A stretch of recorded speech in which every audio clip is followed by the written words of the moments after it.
teman-teman Youth Calvary. Shalom. Apa kabar semuanya? Dahsyat luar biasa. Yes, yes, yes. Haleluya teman-teman. Senang banget ya kita bisa kembali beribadah lagi walaupun melalui online ya teman-teman. Tapi gak apa-apa, kita harus tetap bersemangat untuk memuji dan memuliakan Tuhan. Sebelum kita memulai ibadah, kita akan berdoa terlebih dahulu. Doa akan dipimpin oleh Kak Wendy. Oke, baik teman-teman, mari kita siapkan hati kita. Mari kita berdoa. Bapa, terima kasih Tuhan pada malam hari ini Tuhan. Kami masih ada Tuhan di tempat kami Tuhan.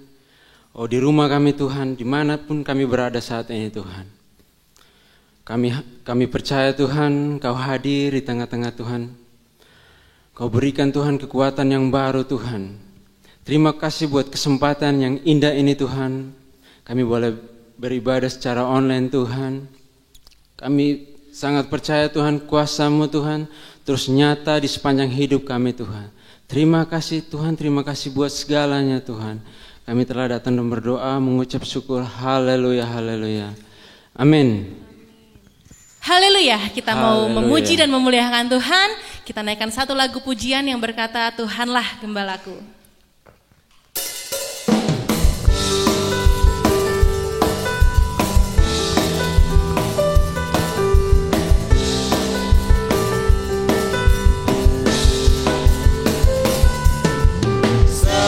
Sekalipun aku berjalan di dalam lembah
berjalan di dalam lembah kekelaman,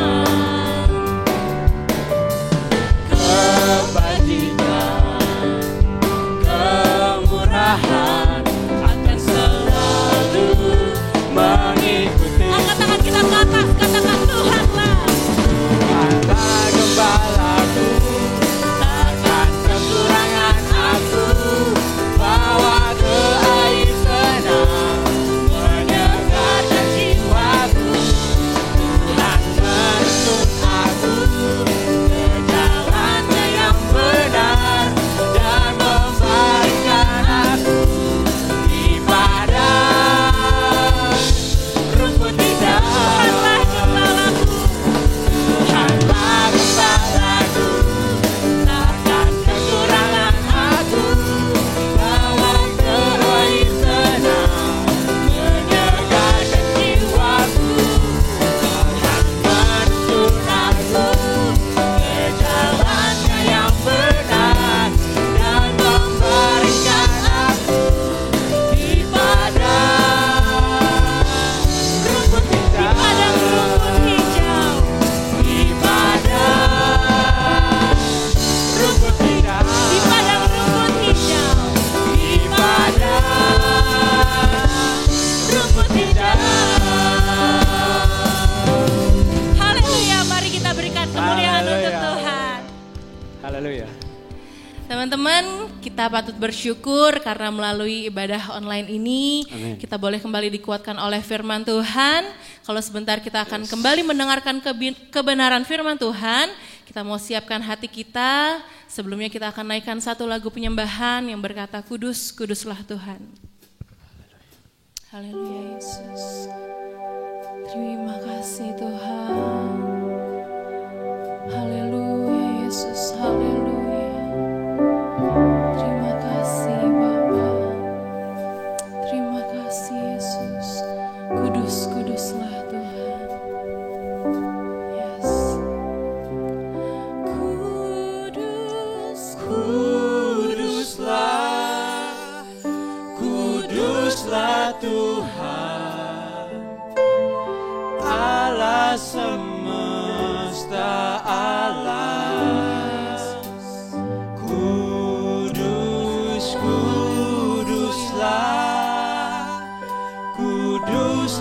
Tuhan, surga bumi menyembah. Ku datang Tuhan di dalam hadirat-Mu. Ku datang Tuhan dalam hadirat-Mu, berhiaskan kekudusan. Seluruh surga sujud menyembah-Mu. Ku tersungkur dan berseru, Kudus, Kuduslah, Kuduslah Tuhan, Allah semesta alam. Kudus, Kuduslah, Kuduslah Tuhan, surga bumi menyembah. Dengan segenap hati kita mau katakan, ku datang Tuhan di dalam hadirat-Mu. Ku datang Tuhan dalam hadirat-Mu, berhiaskan kekudusan. Seluruh surga sujud menyembah-Mu. Ku tersungkur dan berseru, Kudus, Kuduslah, Kuduslah Tuhan, Allah semesta alam. Kudus, Kuduslah, Kuduslah Tuhan, surga bumi menyembah-Mu.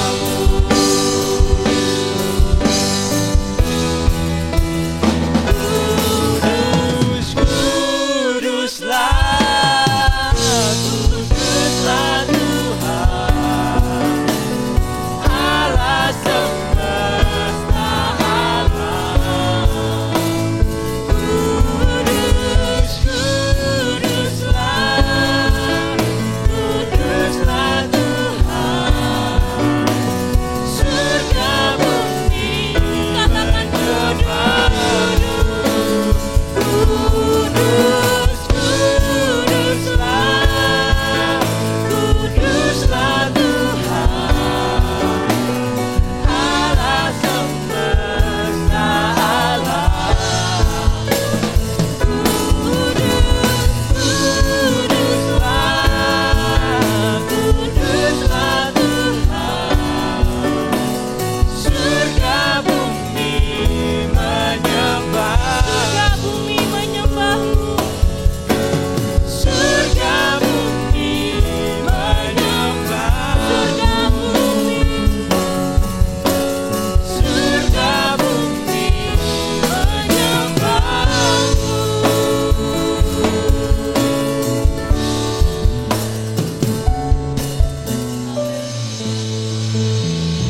Bapa kami di sorga, Tuhan yang baik, terima kasih Tuhan, kami telah menaikkan pujian kami kepada Engkau ya Tuhan. Dan sekarang tiba saatnya kami akan mendengarkan firman Tuhan yang akan disampaikan oleh hamba-Mu ya Tuhan. Engkau yang urapi hamba-Mu, Engkau yang berkati hamba-Mu agar hamba-Mu dapat menyampaikan firman-Mu dengan baik.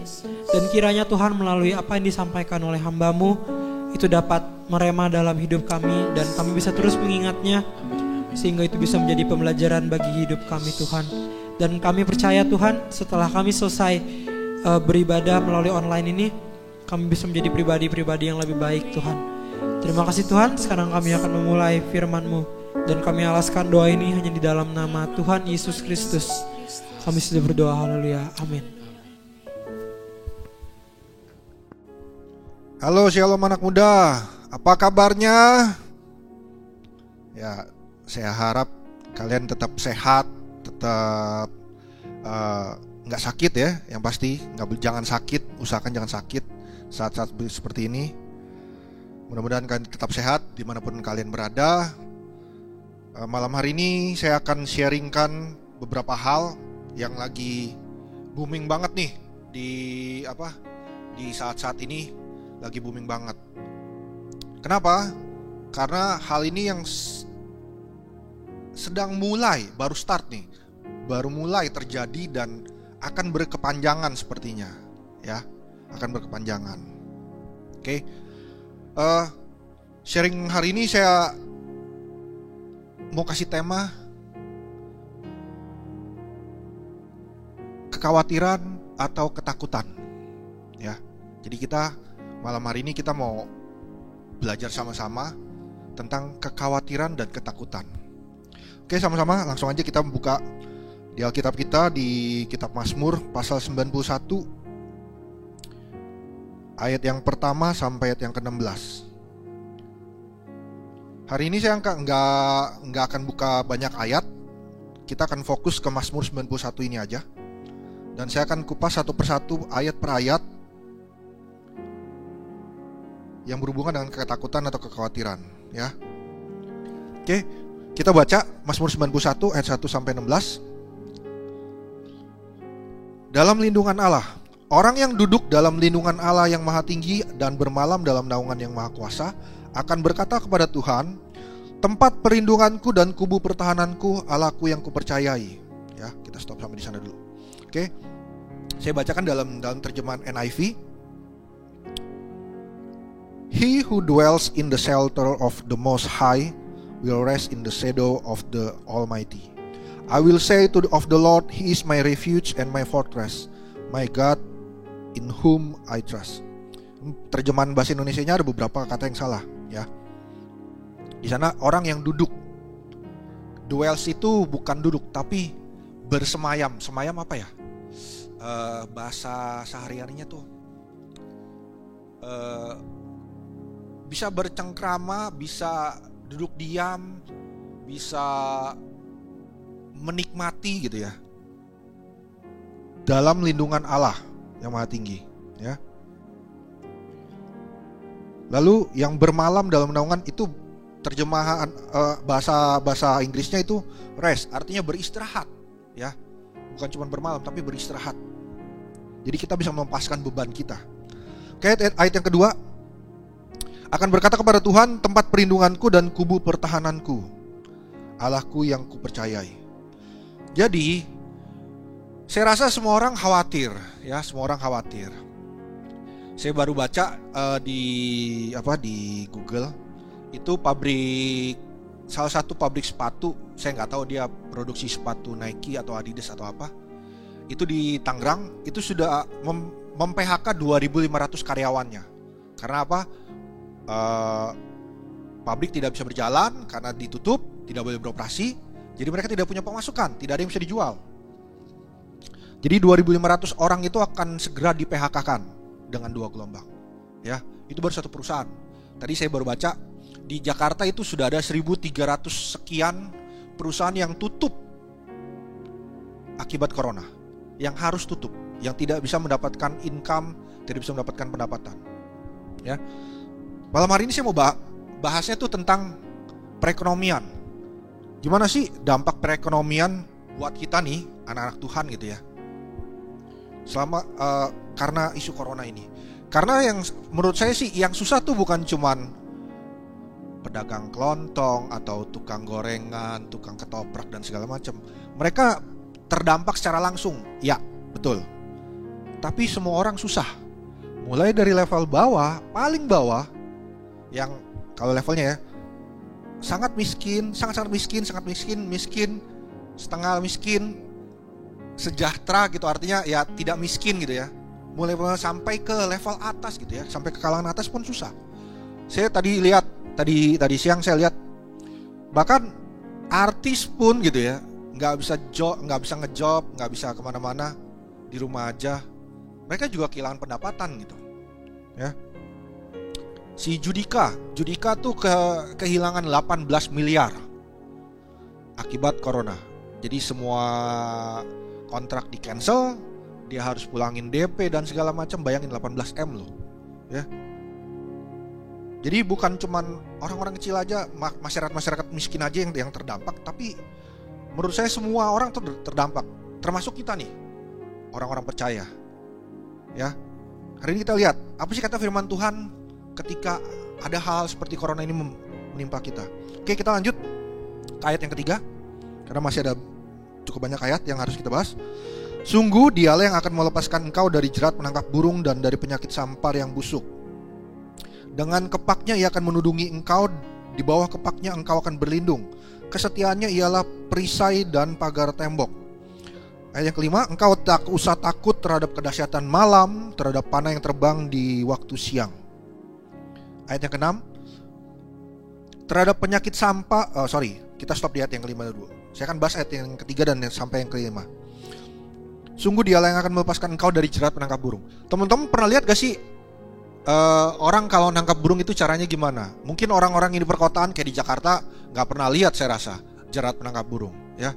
Tapi orang yang di kampung, yang punya kampung, yang gak mudik gitu ya, yang gak pulang kampung, terus yang terbiasa hidup di desa, itu pasti pernah melihat, bahkan pernah membuat jerat penangkap burung, ya. Jadi jerat penangkap burung itu biasanya menggunakan tali yang tipis, tali yang kecil gitu ya, yang nggak terlalu kelihatan gitu. Itu akan dibuat lingkaran, terus akan ditaruh di tanah, gitu ya, di tanah. Entah itu ada lubangnya atau tidak, biasanya ditaruh di tanah aja. Terus akan dikaitkan di sebuah dahan yang ditancapkan di tanah juga. Dan itu akan dikamuflasekan nih oleh si pemasang perangkap, akan dikamuflasekan agar nggak kelihatan gitu. Ya. Jadi ketika burung itu berjalan dengan santainya tanpa waspada gitu ya. Ketika dia menginjak itu perangkap jerat itu, tali itu akan langsung mengikat, menjerat gitu, ya, langsung akan mengecil, menjerat kakinya, ya. Berbicara tentang apa sih ini? Berbicara tentang sama, jerat itu juga bisa menjerat kita nih, anak-anak muda nih, ya. Di tengah virus corona ini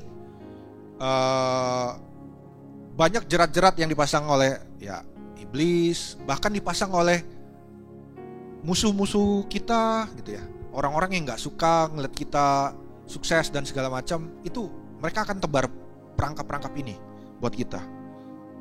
Nah, kalau kita gak waspada sama kayak seperti burung yang gak waspada tadi, tentunya kita juga akan terkena di jerat perangkap itu. Oke. Jadi jerat perangkap burung itu disamarkan, perangkap yang disamarkan.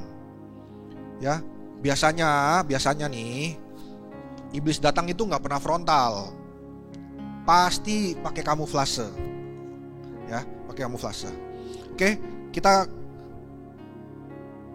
lanjut.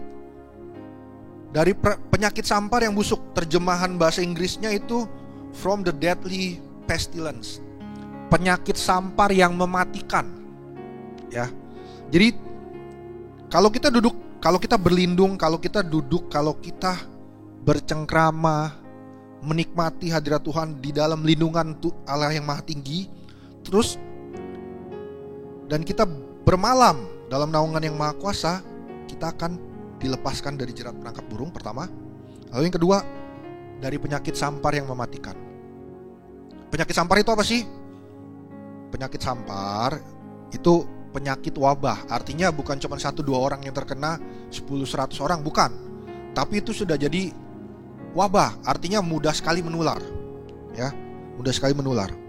Kita akan dilepaskan dari penyakit sampar. Oke, ayat yang keempat. Dengan kepaknya ia akan menudungi engkau dan di bawah sayapnya engkau akan berlindung. Kesetiaannya ialah perisai dan pagar tembok. Dalam terjemahan bahasa Inggrisnya, kesetiaannya akan menjadi perisaimu dan bentengmu. Jadi bukan cuman pagar tembok, tapi benteng. Kalian tahu ya benteng ya, istana benteng itu kokoh, ya, tidak mudah ditembus. Oke. Ayat yang keempat, kesetiaan Tuhan itu seperti benteng. Kalau di tengah masalah corona ini seperti ini gitu ya. Ya, kita nggak bisa ngandelin siapa-siapa, kita harus ngandelin Tuhan gitu. Siapa lagi mau kita andelin? Mau ngandelin siapa saya tanya? Temen? Nggak mungkin. Orang tua buat teman-teman yang masih sekolah, yang masih kuliah, oke, kalian bisa ngandelin orang tua. Tapi orang tua bisa ngandelin siapa? Orang tua kalian. Yang bekerja, kalian mau ngandelin siapa? Bos, teman sekantor, kantor kalian. Kita nggak bisa ngandelin siapa-siapa. Kita cuma bisa ngandelin Tuhan. Oke, ayat yang kelima, kedahsyatan malam. Apa sih kedahsyatan malam? Gini loh, kalau di terjemahan aslinya gitu ya, di terjemahan aslinya, kedahsyatan malam itu berbicara tentang kegelapan di mana terang itu tidak ada. Itu kedahsyatan malam. Artinya gelap gulita tanpa ada secercah pun cahaya. Itu yang namanya kedahsyatan malam. Jadi kita nggak bisa ngelihat apa-apa. Kita tidak tahu apa yang ada di depan kita. Kita tidak tahu apa yang ada di sekeliling kita. Itu kedahsyatan malam. Dan jujur kalau saya ada berada di situasi seperti itu, ya mungkin saya akan takut gitu. Ya, kebayangin nggak bisa ngeliat apa-apa, kalian juga ngeraba juga susah gitu ya. Karena apa? Tidak ada cahaya satupun. Ya, oke, kita lanjut. Ayat yang kelima, terhadap panah yang terbang di waktu siang. Ya, terhadap panah yang terbang di waktu siang. Anak panah itu berbicara tentang apa? Anak panah itu berbicara tentang rencana.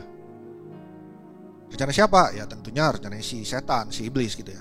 Iblis tuh nggak pernah seneng kita sukses. Sukses itu dalam tanda kutip bukan cuma secara finansial, materi, tapi sukses juga secara rohani gitu. Ya. Oke, saat-saat corona seperti ini harusnya kita banyak waktu, kita harus seharusnya sih kita lebih dekat lagi sama Tuhan gitu. Karena apa? Banyak waktu yang bisa kita gunakan gitu. Oke, next kita lanjut ke ayat yang ke-6, terhadap penyakit sampar yang berjalan di dalam gelap ya. Ini udah penyakit sampar terus berjalan di dalam gelap. Terhadap penyakit menular yang mengamuk di waktu petang. Ya. Jadi kalau udah ada satu atau dua kata yang dibahas berulang kali dalam Alkitab, bahkan dalam satu pasal, itu artinya ini it's very serious, man. Ini benar-benar serius.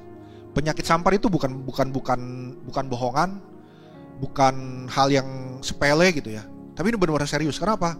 2-3 kali ditulis dalam satu pasal ini. Ya, jadi kalian benar-benar harus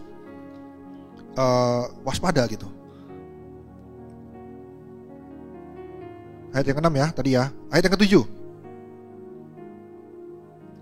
Walau 1000 orang berebah di sisimu dan 10.000 di sebelah kananmu, tetapi itu tidak akan menimpamu. Engkau hanya menontonnya dengan matamu sendiri dan melihat pembalasan terhadap orang fasik. Bayangin nih, gini loh. Kalau kita berlindung dalam naungannya Tuhan gitu ya, kalau kita duduk dwelling gitu ya, menikmati hadirat Tuhan di dalam lindungannya Tuhan. Bayangin seperti saya kasih ilustrasi seperti ini. Itu 1000 orang di sebelah kiri. Itu kena penyakit sampar semua, kena anak panah semua, kena kedahsyatan malam semua. Yang 10.000 di sebelah kanan sama, kena itu juga semua. Penyakit sampar, penyakit menular, apalagi jerat penangkap burung, segala macam, itu kena semua. Tapi lihat ya, lihat di ayat yang ke-8, ayat yang ke-7 di bagian yang terakhir. Tetapi itu tidak akan menimpamu. Dahsyat men, gila ayat ini. Saya waktu dapat ayat ini dikupas sama almarhum guru saya, Pendeta Awan Datu yang baru meninggal beberapa hari yang lalu. Itu saya amazing banget, keren banget ini ayat. Satu perikop ini jadi perikop favorit saya.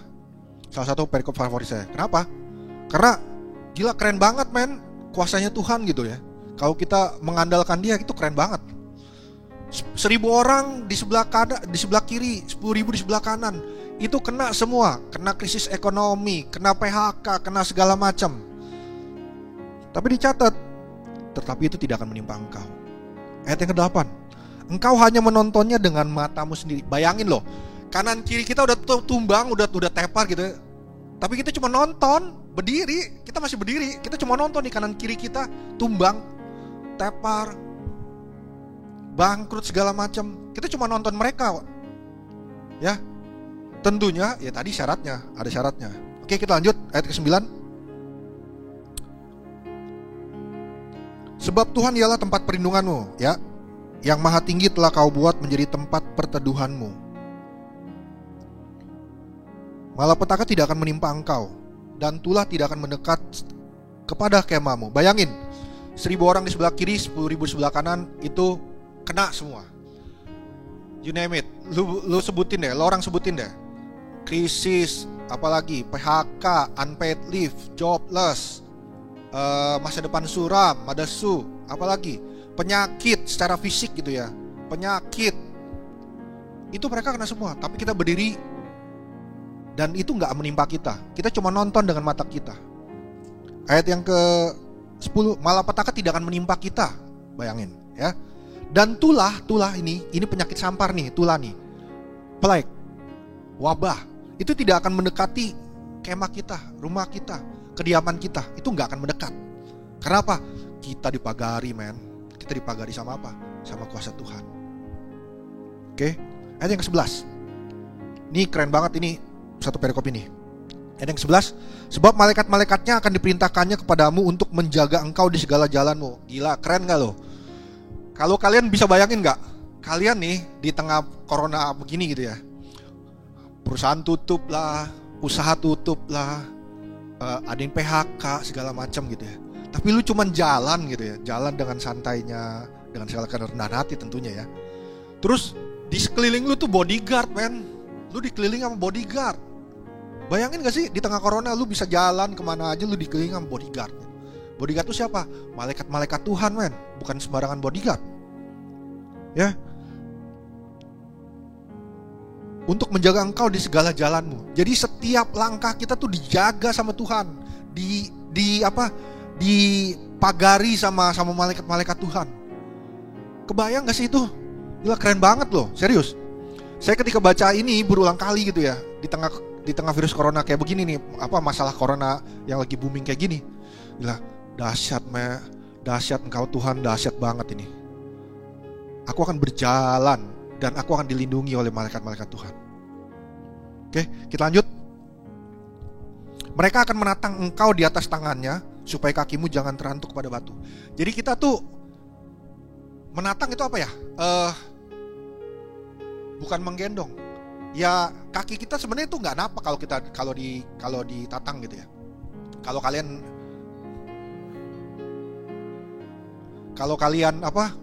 kalian pernah main zaman dulu gitu ya, mainan zaman dulu gitu. Ada 2 orang tangannya disimpul gitu ya. Terus ada orang yang duduk di atas tangan kedua orang itu. Nah, itu ditatang namanya. Ya. Jadi kaki kita tuh ditatang. Jadi kita tuh kayak ibarat kata ditopang gitu, bukan digendong sih. Apa ya? Bahasa Indonesia saya agak susah nih nyarinya nih. Ditopang, diangkat gitu sama tangan-tangan malaikat itu. Biar apa? Biar kaki kita nggak terantuk, jangan terantuk. Dahsyat kan? Kita jalannya udah nggak napak tuh berarti, ya. Kayak malaikat jalannya udah nggak napak. Ayat yang ke-13, lanjut. Singa dan ular tedung akan kau langkahi, engkau akan menginjak anak singa dan ular naga. Ya. Ayat 13. Tadi artinya apa? Singa dan ular tedung akan kau langkahi dan kau akan menginjak anak singa dan ular naga. Bayangin loh. Anak singa dan ular naga ini punya makna tersendiri ya. Saya nggak akan bahas malam hari ini. Itu ada pelajarannya sendiri. Tapi satu hal yang saya mau kasih tahu adalah Tuhan kasih kita kuasa. Ya, Tuhan kasih kita kuasa. Kuasa buat apa? Buat mengalahkan itu. Nih. Singa, ular tedung, anak singa, ular naga, itu Tuhan kasih kita kuasa untuk mengalahkan mereka gitu. Melangkahi. Bayangin, artinya apa?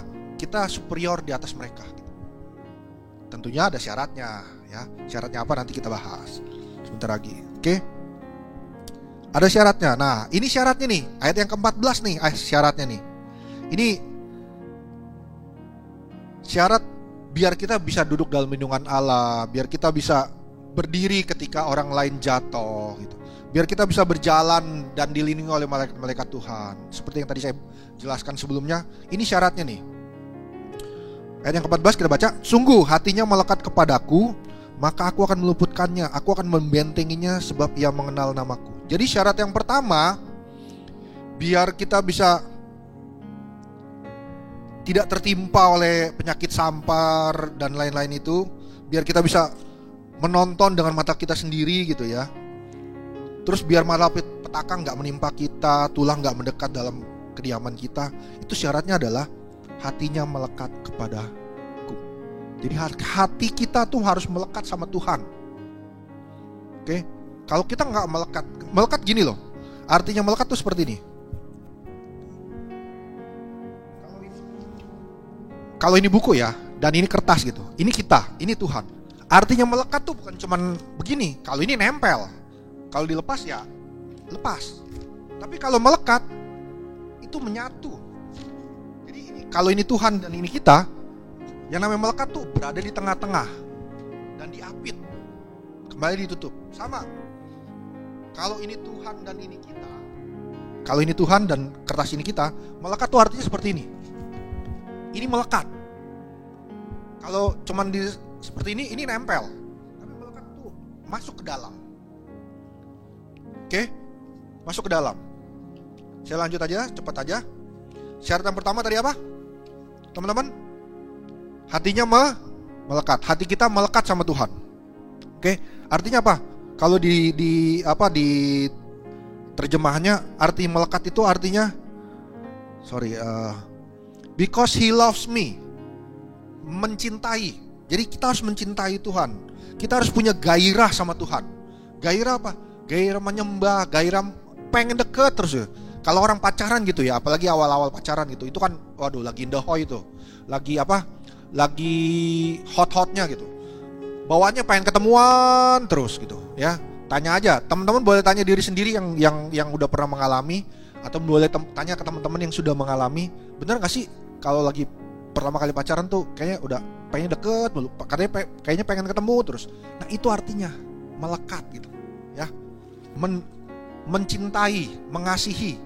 Jadi bawaannya tuh pengen ketemu Tuhan terus, bawaannya pengen menyembah Tuhan terus ya. Apalagi di waktu yang banyak seperti ini, harusnya kita seperti itu.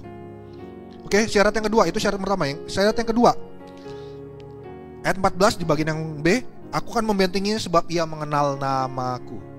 Jadi kita harus kenal siapa Tuhan kita. Amin. Kalau kita gak kenal siapa Tuhan kita, gimana Tuhan juga bisa kenal siapa kita ya?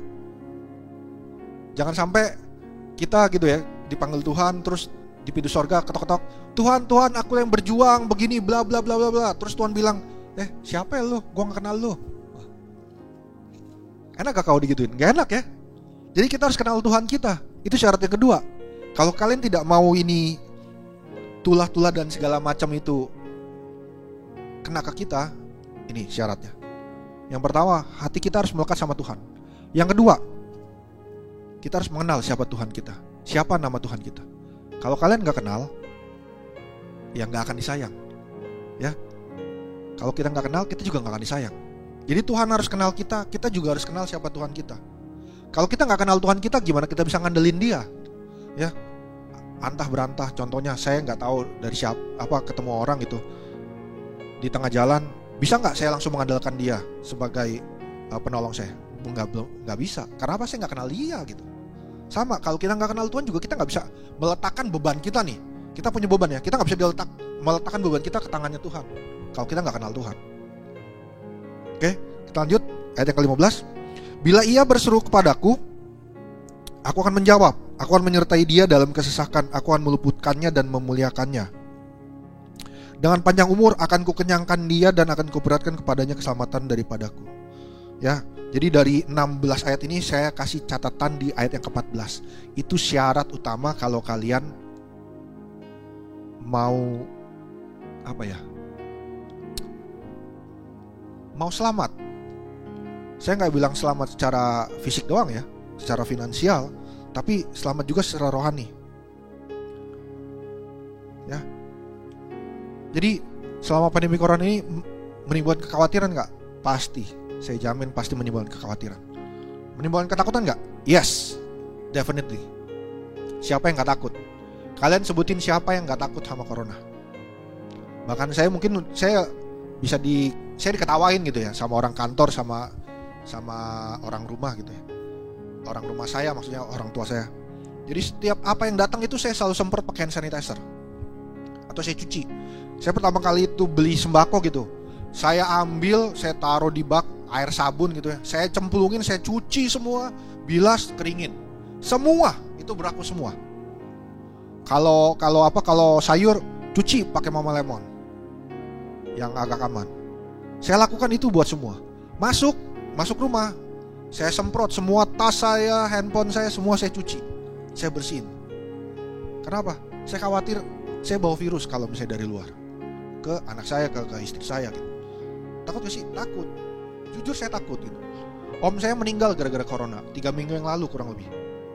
Ya, dan yang paling menyedihkan dan itu momen tersedih saya. Kakek saya meninggal, nenek saya meninggal, saya nggak sedih, yes sedih. Tapi ketika om saya meninggal itu saya benar-benar sedih, nangis saya. Karena apa?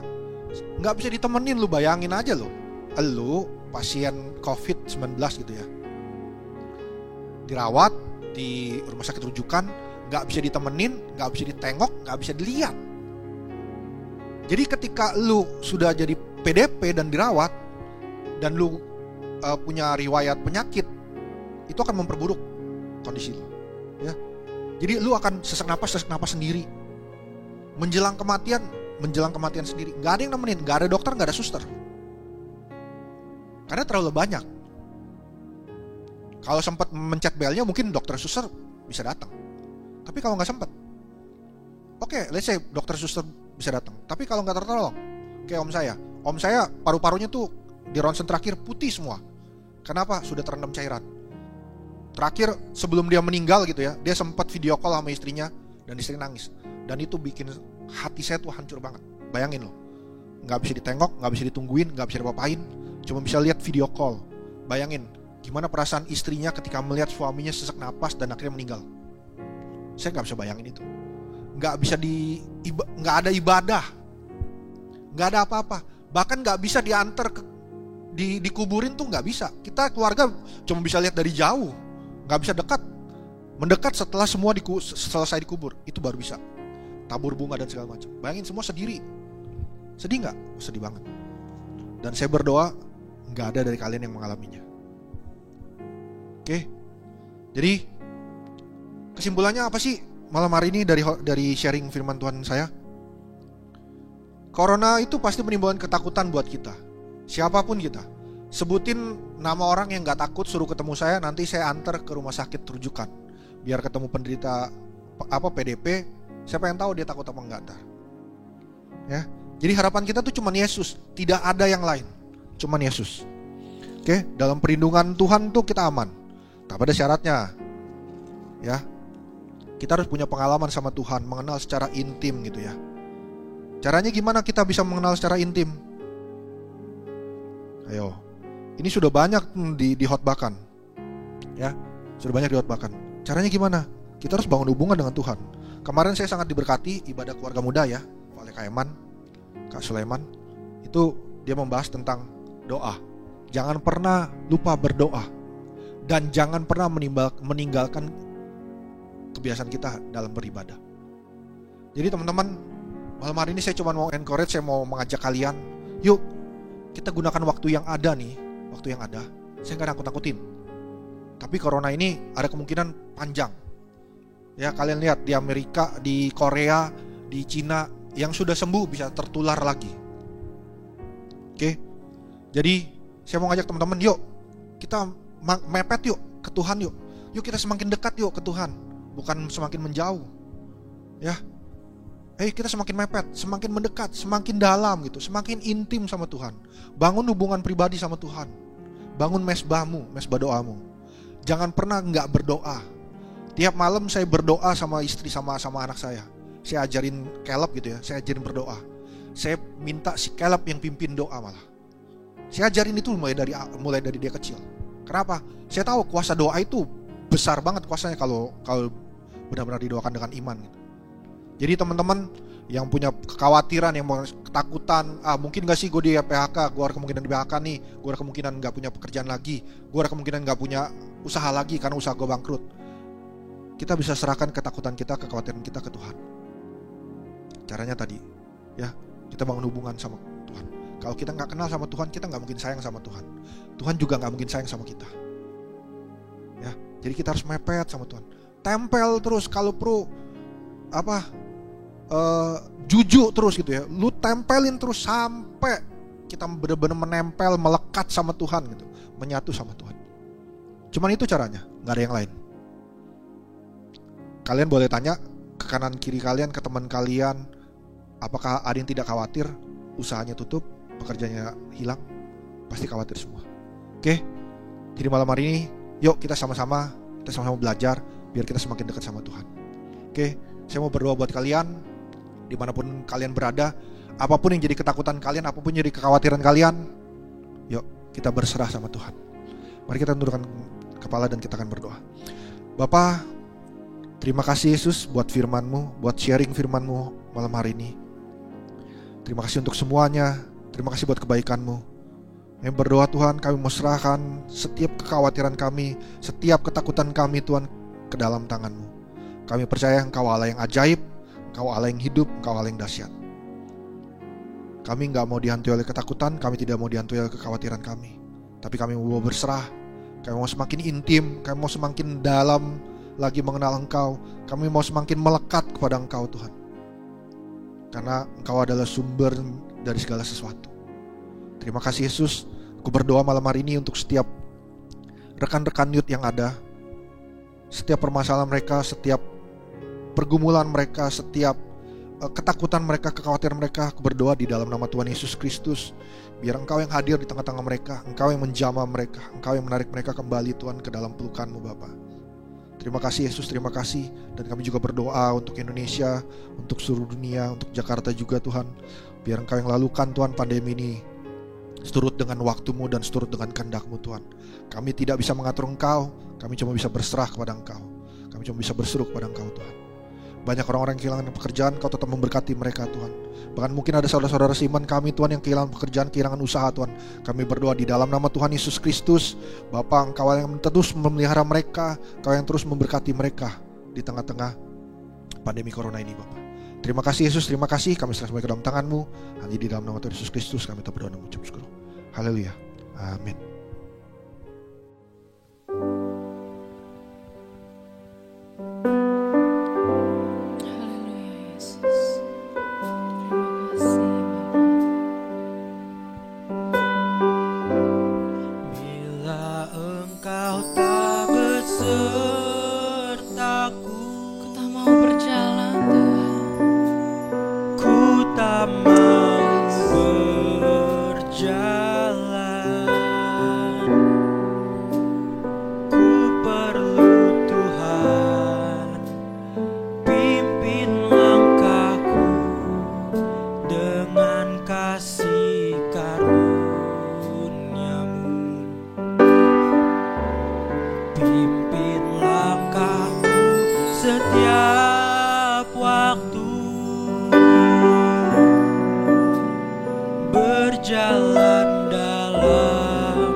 Nyatakan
di dalam surga, kami mengucap syukur Tuhan. Berterima kasih untuk waktu dan kesempatan yang telah Engkau berikan, sehingga malam hari ini Tuhan kami boleh beribadah, memuji, memuliakan nama-Mu. Bahkan kami telah kembali dikuatkan oleh firman-Mu Tuhan. Bapa, malam hari ini Tuhan, kami mau berdoa bagi bangsa dan negara kami Tuhan, bagi seluruh pemerintahan kami Bapa. Kiranya Engkau memberikan mereka kebijaksanaan Tuhan, sehingga Tuhan mereka dapat menghasilkan Tuhan kebijakan-kebijakan yang terbaik bagi bangsa Indonesia kami ini Tuhan Yesus. Kami juga mau berdoa Tuhan bagi Kosem. Terima kasih Bapa untuk Kosem yang telah membawakan firman-Mu pada malam hari ini Tuhan. Kiranya Engkau Allah yang terus memberkati Kosem Tuhan, berkati dalam pelayanannya Tuhan maupun keluarganya Bapa. Tak lupa juga Tuhan kami mau berdoa bagi seluruh anak-anak Youth Calvary Tuhan. Biarlah Tuhan Engkau Allah yang terus mendampingi kami Tuhan, beserta dengan kami Tuhan. Terus berikan kami kesehatan, berikan kami kekuatan Bapa, sehingga kami dapat terus memuji dan memuliakan nama-Mu Tuhan. Malam hari ini Tuhan kami akan menutup ibadah Youth Calvary hanya di dalam nama Tuhan Yesus Kristus. Kami telah berdoa dan mengucap syukur. Haleluya, amin. Selamat malam teman-teman Youth Calvary. Tuhan Yesus